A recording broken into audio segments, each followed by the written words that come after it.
آزادی بیان، 言论自由、 free speech.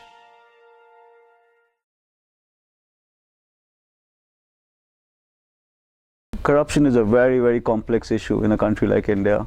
I don't think it will be eradicated tomorrow or next year or in the coming decade. At the same time, at the same time, unlike Matthew, I'm committed to fighting it.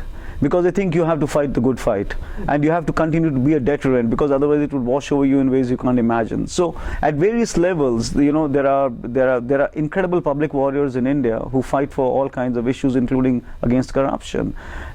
But for me, I keep thinking that corruption is a symptom of inequality and injustice. I feel the real McCoys are inequality and injustice. So that's where you got to really work hard. And unfortunately, there is a kind of jurisprudence, you're right, and there is a legal system, but it's very creaky. It's incredibly creaky. And justice delayed by 25 or 30 years is justice never given. I mean, there is an incredible case of Ellen Mishra, a former minister who was killed in a bombing in 1974. His charge sheet has been filed this year. 41 years later, they've just filed a charge sheet on the killing of a minister, on a bombing. So it just doesn't, so there are huge overhauls needed.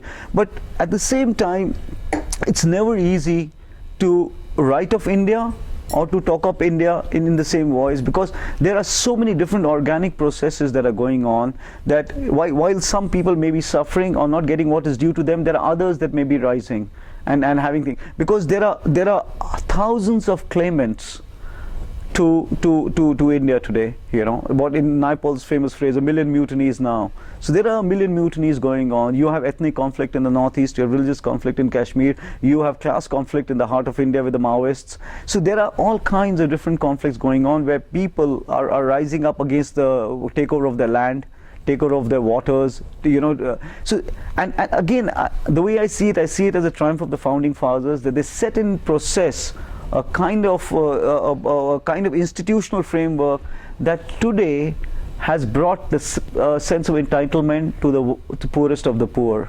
And because there is a sense of entitlement in India was only enjoyed by the elite, and nobody else had any sense of entitlement. Today, that sense of entitlement has gone down to the weakest of the weak and the poorest of the poor.